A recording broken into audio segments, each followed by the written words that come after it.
I feel like I had talent. I was talented in different ways. I just didn't like the output of what was putting the talent out. Welcome to your daily health briefing. I'm Dr. Albert Takem. This show is here to help you navigate the complex U.S. medical system, one step at a time. Whether you are decoding a new diagnosis, fighting for a referral, or just trying to stay informed, you are in the right place. Let's get into the science. Sometimes the loudest person in the room is not the most confident. Sometimes they are trying to control what everyone else notices.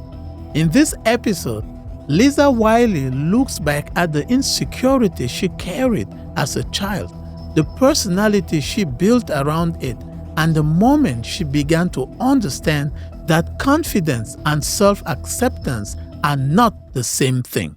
Let's begin at the beginning. Okay? I want to show you something. This is a picture of someone you know.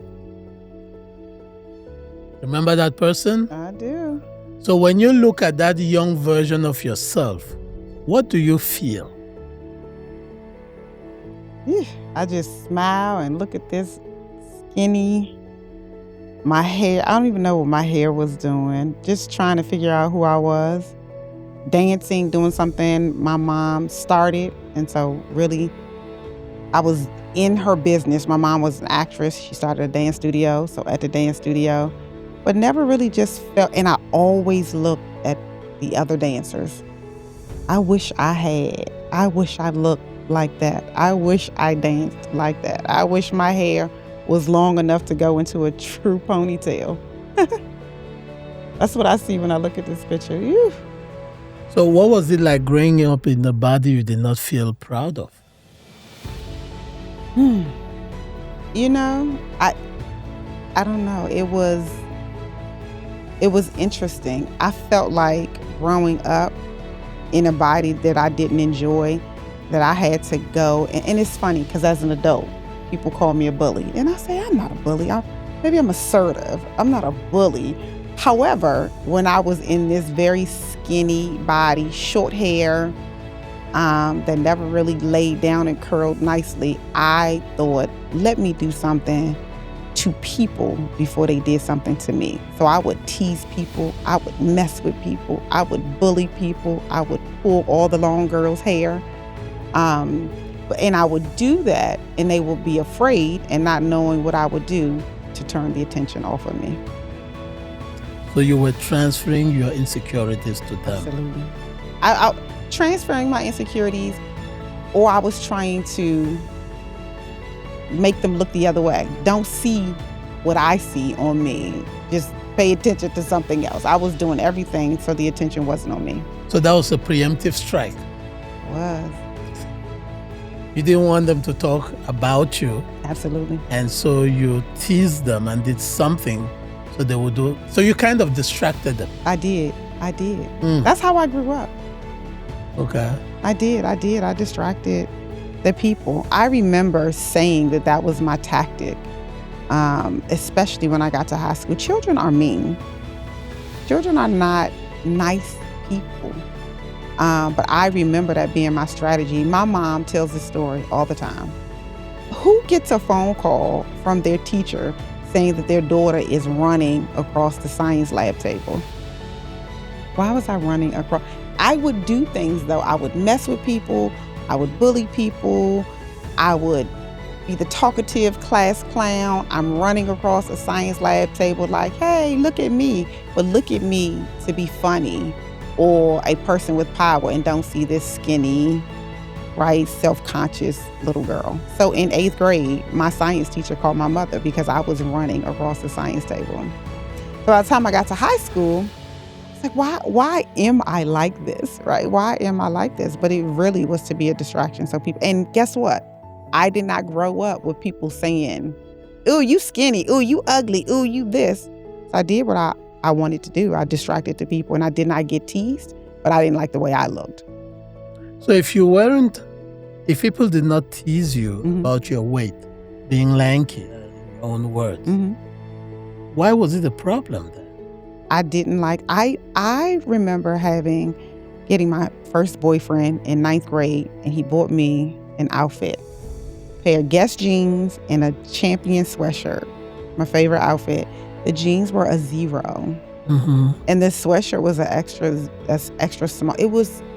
I was so small. I think I would have been okay with being small if my body had curves to it, but it was just nothing. So I grew up in a dance environment. So you grow up in leotards, in tights, in little tutu, in little things. And so I looked at other girls around me who had curves, and I wanted what I saw. So even though people didn't tease me, I felt like I looked away that I did not want to be teased about. Were they black girls? Absolutely. They were black girls. Okay. Now, let me ask you something.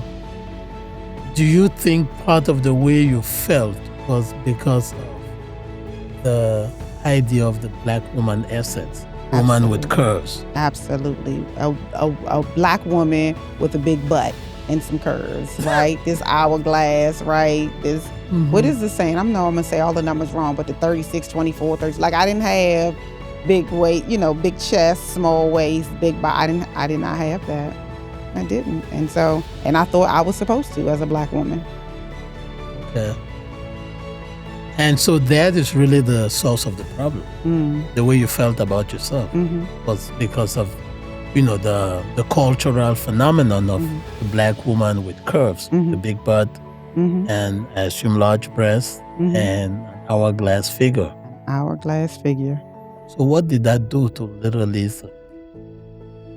I just grew up in a space where I'm like, God, I wish I could just gain some weight. And I never said gain weight so I can get a big booty. I just wanted weight. I just wanted to have something more. So even if you look at this picture, like my legs, it was nothing. I felt like I was just a stick. And so I think that's what it did. It just left me in a place of I wish. So, I had to go to school. I had to go to church. I had to go to the dance studio. I had to go to all of these places, but I never enjoyed what I looked like. I never did. And then growing up, my best friend, Tanya. Hi, Tanya. She was a pretty, and you know what? I think maybe that's even where some of the self-consciousness came from, because she's a beautiful, light-skinned, curvy little girl with long hair. And that was who my best friend was. Loved her to pieces. And so that was the image that I had. So she was like everything you weren't?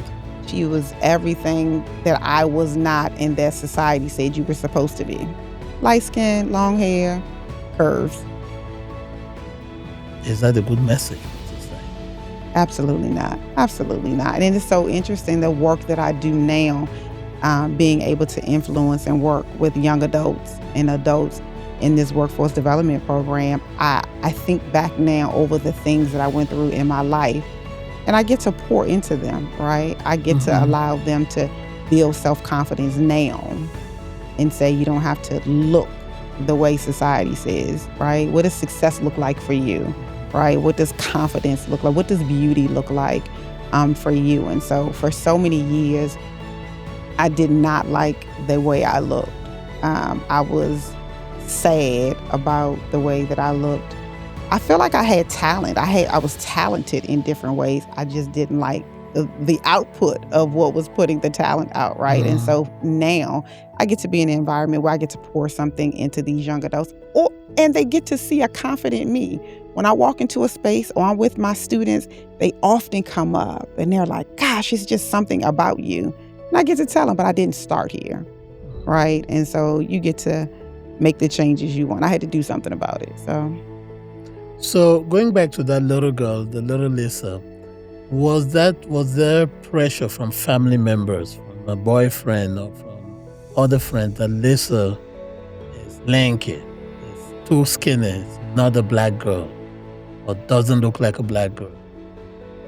I didn't have that pressure from family members. I don't know why I was so unhappy with the way I looked. I never got pressure from my family. In fact, I think the way that my body is formed and made, I've watched my mom or I look at pictures of my mom, she was very slim, and she's taller than, I am. I'm not that tall.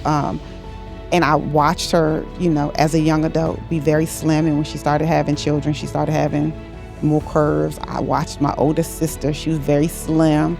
And so I saw the evolution of the body. We all started off very, very slim. So there was never pressure. I didn't get pressure from my mother until I started gaining weight. And then she's like, look at these tight pants on these big old legs of yours. Look at these tight pants.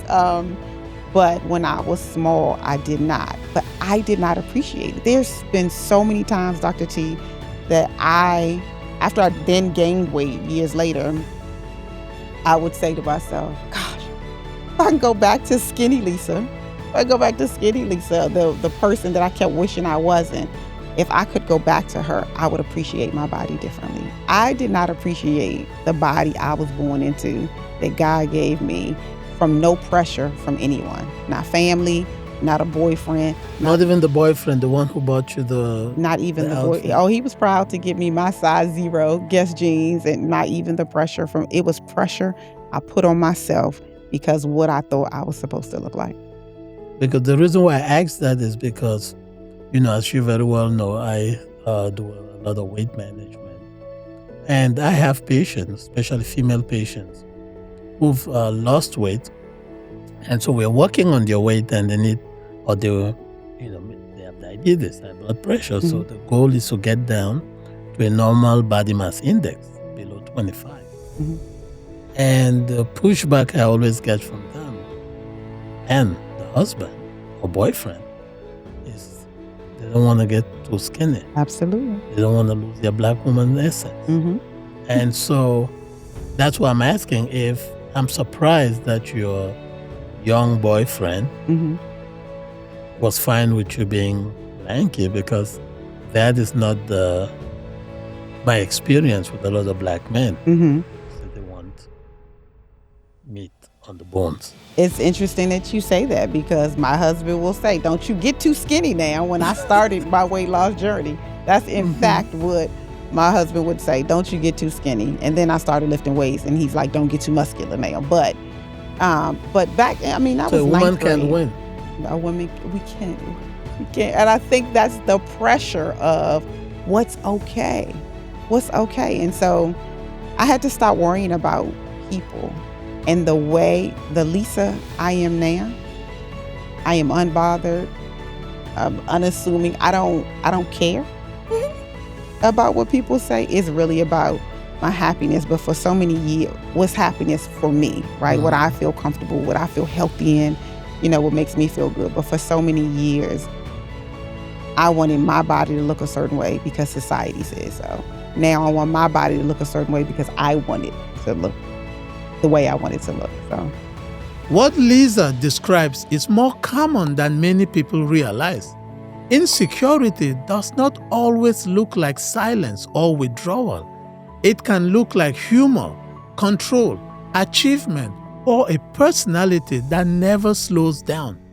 The question is not simply whether other people accept us. It is whether we have learned to see ourselves honestly and with compassion. This has been the Daily Brief. Medicine is not about certainty. It is about responsibility. Decisions are often made with incomplete information, but they are always made with your safety in mind. In a system that can feel rushed and fragmented, you deserve clarity, continuity, and an advocate who sees the whole picture. I am Dr. Albert Takem, your physician ally, high-level science, human-level care. I will see you at the next briefing, or I will see you in the clinic.